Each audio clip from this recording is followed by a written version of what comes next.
going on, man? We're out here in Texas. Dave. This is Dave here. You want to introduce yourself and tell us where you're from? Yeah, let me turn this thing off.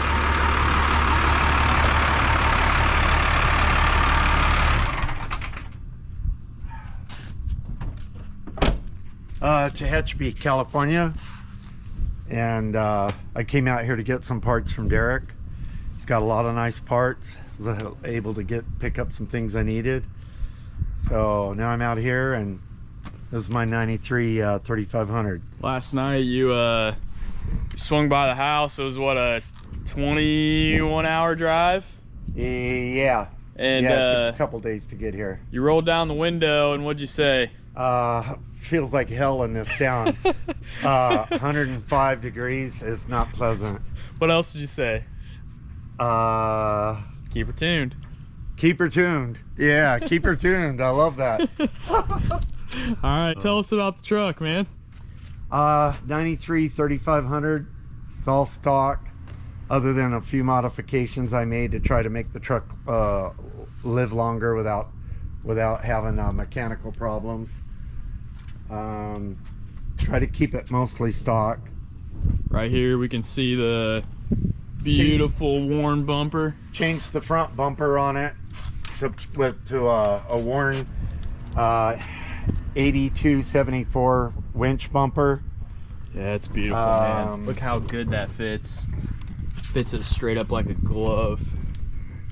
I had to extend the mounts out a little bit because the bumper was a little bit closer. Okay. So I added some metal and brought it out a little bit. Awesome.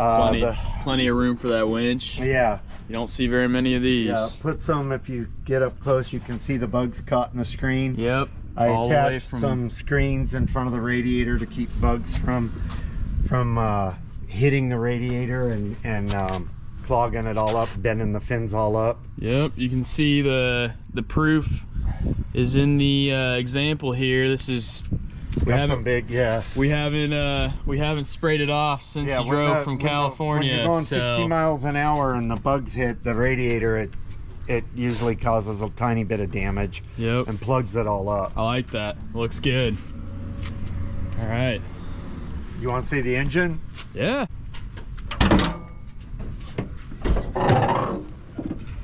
There we go. How many miles we got on this truck? I think it says 95 now. 95,000. Right. It's all stock. Everything's original except for the water pump. Got the light on. And I replaced the water pump and the battery.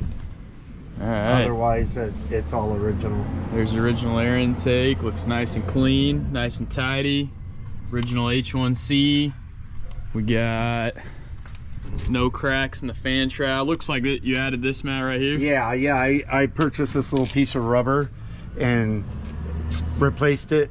I had that cardboard on here that was not very good, so I just got a piece of rubber and you can see it. Super clean. There's some bugs that made it through. Shame on them. Yeah. That's right. Yeah. Good old VE pump here has the factory caps on it. Here's the first one, then your power screw right back here. I don't know if you can see that, but that cap's on there, letting you know it's a virgin pump. We have a beautiful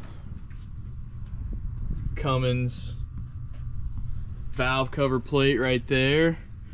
Yeah, everything's bone stock. It looks good. Yeah, the air conditioning on this truck, because it's original mileage, the air conditioning comes out ice cold. It feels pretty good. You have the original R12 as well right there. Yep. Good deal, man. So let's check out the inside. So the interior is pretty much all original. I had to replace a couple things here and there, but there we go. Got the factory captain seats. Looking perfect, no tears. Of course the headliner's starting to fall out now a little bit. Time to redo our headliner. That's all right. That happens. Yep. Got the dash mat right here. Dash is perfect. 95,927, and that just rolled over from Ripping to Texas from California. Got the shift knob. That looks really clean, man. It's awesome. Replaced some of these and got some new parts from First Gen Industries. Yep, They Rob. sell some of the replacement things for it. Then based on my experience with First Gen Industries, I've had good luck with everything they make. It's been really good quality. Also, these two are from First Gen Industries. Right here, those little stickers. That looks really good. Yeah, original reproduction stickers. Yeah, that was a NOS one that I bought Oh, okay. and put it on there. They're supposed to be clear. The sun makes them yellow after a while. Got it. And it came with these Running boards. running boards. Yeah, I like them. I was going to take them off when I got it, but Now they're I cool. decided that they were more useful than I had thought, so I left those on. Absolutely. So you were saying when you were driving here from California, you texted me, how many miles per gallon were you getting? With the air conditioning on, 700 pounds of weight in the bed, which includes this tank full of fuel, and the rubber mat in the bed is all about 700 pounds. So 55 miles an hour, automatic transmission, 700 pounds, air condition on, going up some steep hills and some level ground. It got 21 miles to the gallon. And then when it got out onto level ground at 55 miles an hour with the same weight, same everything, it got 25 miles to the gallon. Incredible. It's awesome. Check out back here. Got a different tailgate on there. The panel is like one of the cleanest panels ever. Yeah, this tailgate came off a truck that had a camper shell on the back, so the bed and the tailgate were like brand new on it. Sweet. That's cool. So you have basically this method on how to make the ride quality of a W350 much smoother, and it all has to do with the suspension. And typically these trucks will crack in certain areas. Tell us a little bit about what you did, what modifications. Because the trucks, the frame is not boxed in like the newer Dodge trucks. The frames flex when you're driving it, so that flexing mostly ends up cracking the cab, and it'll crack right here. So if you look right in there, right in behind the cowl, right above the hinge, it will crack on each side right there. It will also crack right here, right in that corner right there on each side. It'll crack right there, and then back here it will crack where the bottom of the cab is, right above the frame rails. It'll crack on each side right there. That's where I've seen them crack on every single truck that had a lot of miles on it. And what have you done to... Okay, if you leave the trucks that are four-wheel drive that have leaf springs in the front and rear, the two-wheel drive trucks aren't as bad because they have coils in the front, which is nowhere near as stiff as the leaf. So if you have a four-wheel drive with leaf springs, the best thing you can do is to try to make the wheels on these trucks need to move up and down. Okay, the stock leaf springs are there's too many of them stacked together and they're too stiff. So what I did was take some of them out, and I got a big press and I slightly bent them, re-arched them so that it would give it so it ended up with about a 2.5 inch lift by re-arching the springs up in the air. Pulled some of the leaves out so that it could ride, so that the wheels could actually move on it. And that was in the front.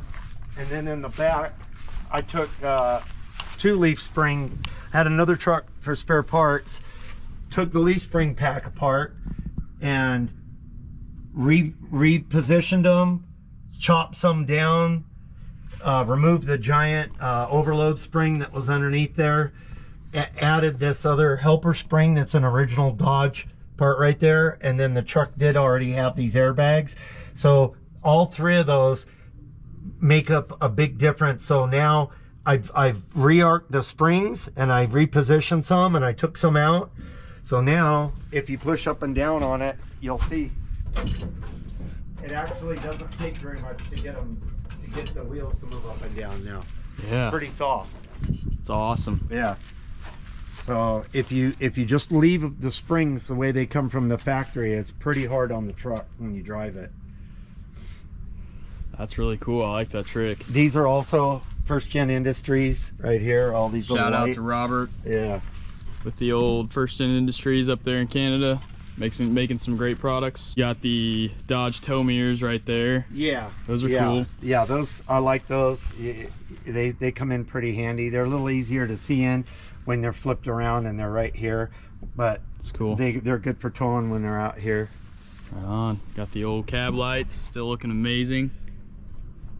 There is one more thing that also helps the truck ride better. So I think the door, if you come here, you can look at the door sticker and see what the air pressure on the tires is. Right here. Okay, 65 front, 60 rear. Right. Okay, so to get the truck to ride better, what that sticker represents is maximum air pressure when the truck is fully loaded. So if you're driving the truck around and it's not fully loaded, you do not have to have maximum air pressure.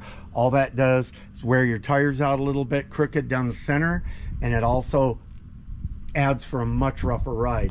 So because the engine weighs so much, right now I have about 60 in the front, so you got to be fairly close on the air in the front because you have all that weight on it. In the back, because there's 4 tires holding up the back of the truck, you have this, when this bed, when there's nothing in the truck, no fuel tank, no rubber mat, everything's empty, there's hardly any weight back here. This bed doesn't weigh very much.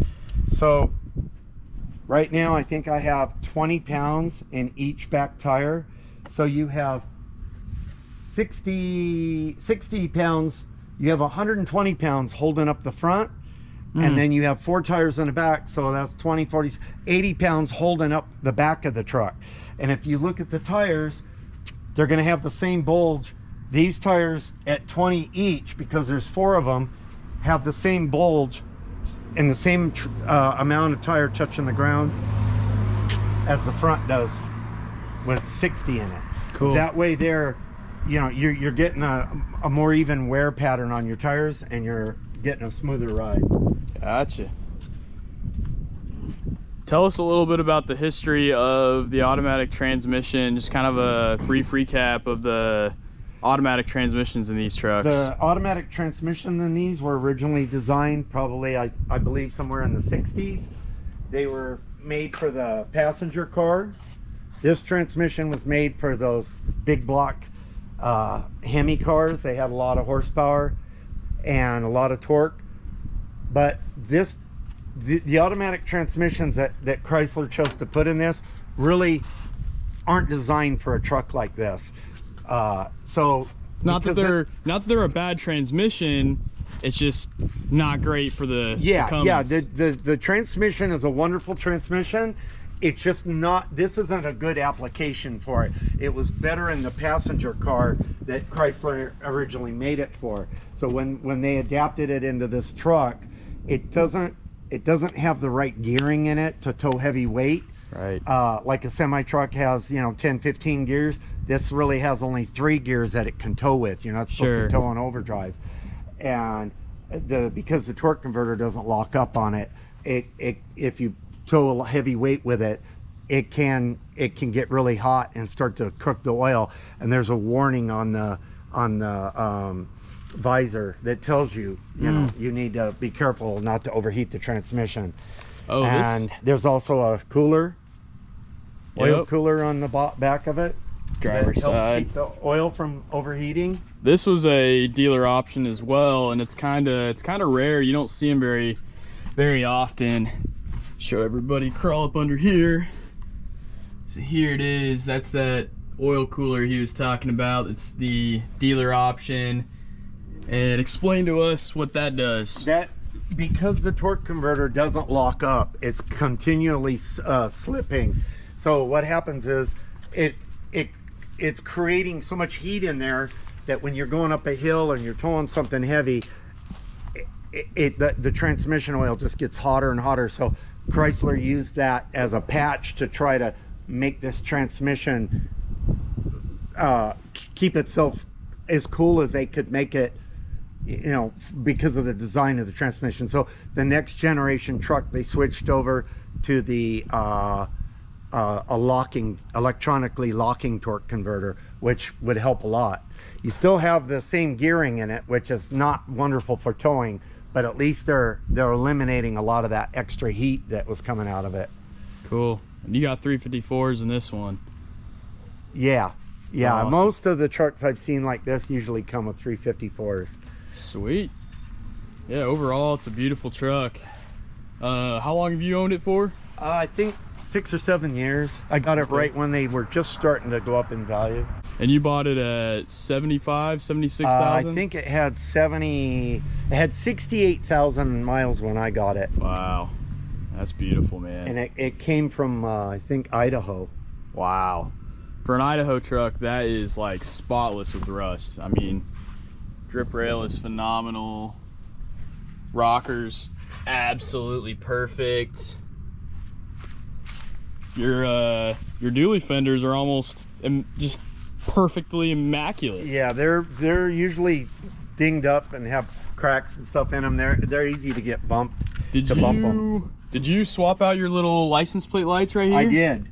Wow. I did. Okay. Where'd you find those? The original ones were kind of yellowy and had some cracks in them. So these are I got these off the internet.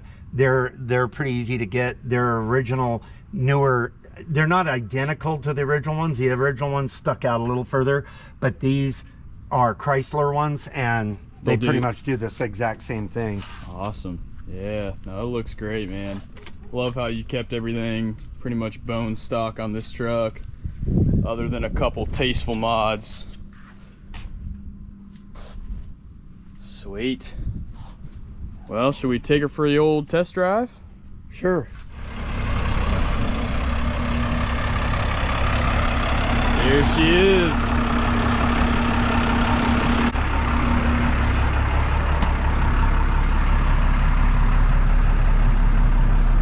Pop up in here.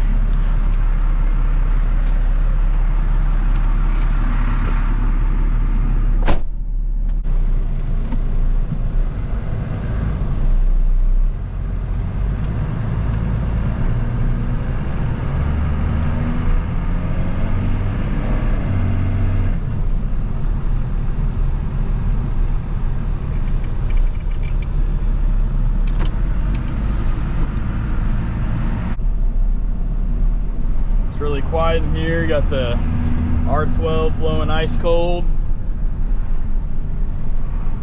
It's good. Take it right.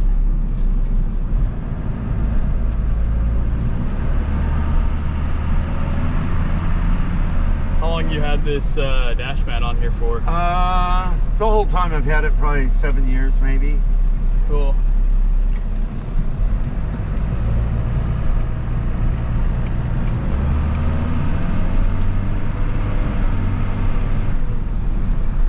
Shifts super smooth.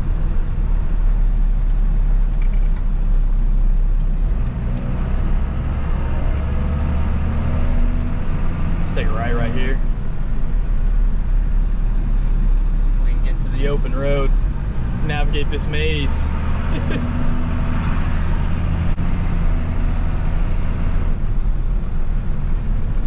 how was the drive from California a couple days ago? Pretty good. Pretty good, just a little tiring, but not too bad. The worst part was your freeway system over here was pretty busy last night. Good old Dallas. Yeah, but it wasn't too bad. She rides so smooth, man. Feels like I'm in a two-wheel drive truck, but we got the Leafs in the front.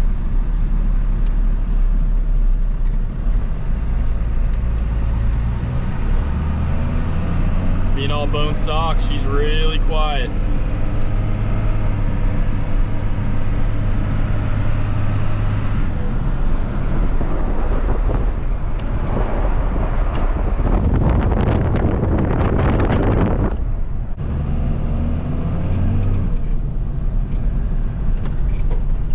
Yeah, seems like the truck. Yeah, I mean, compared to what it was, it would have been really, you know, a big bump there. Would have been like the wagon hauling a ton of bricks. Yeah, slamming into the drive. If you were to watch the axles, both the front and rear, they move quite a bit compared to what they used to. It's almost like independent rear suspension. Yeah, they gotta move or the truck will get all damaged. It's cool.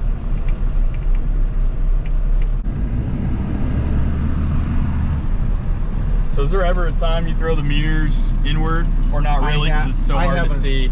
I haven't since I've owned it. I mean, I put them in and they're real nice in. I don't know, for some reason I just leave them out like that. Cool.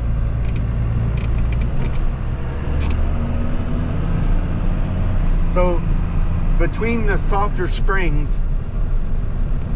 and the correct air in the tires for the weight that I'm carrying right now, it makes the ride quite a bit smoother on this truck. Sweet.